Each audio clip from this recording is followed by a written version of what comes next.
The real breakthrough areas that can help somebody very quickly retrain their brain so that they're more capable, they're more resilient, they're able to perceive and handle threats and problems, but not be overwhelmed by them. So they make better decisions, they feel better, they enjoy more of life. Because you see, when you're in that sort of state of heightened anxiety, all your bandwidth of thinking is taken up with survival thoughts.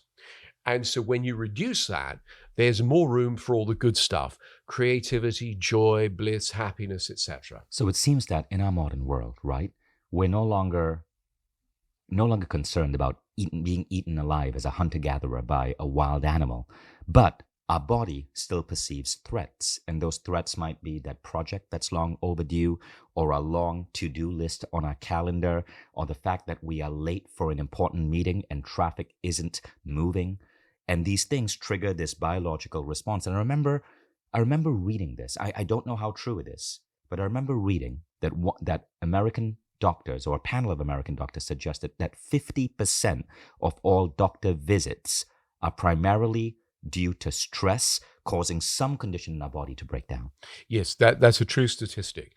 And we're likely to see that sadly become even higher because there are so many changes that our world is going through. Now, some of those are positive things, but generally people like the familiar. In studies where people are asked what they most fear, the unknown is always up there in the top 10, sometimes higher than death.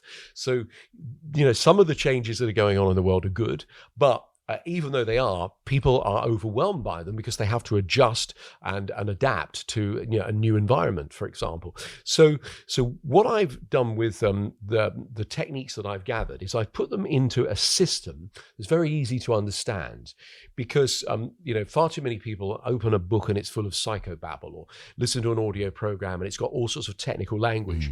And sometimes people say to me, you talk a little just common sense, don't you? And I say, thank you. Do you know how hard that is to take really complicated psychological techniques and to present them in a very user-friendly way? So I want to ask you this question, right? Because I've worked with you, Paul, and I had a health condition, and you hypnotized me, and in 20 minutes that health condition disappeared.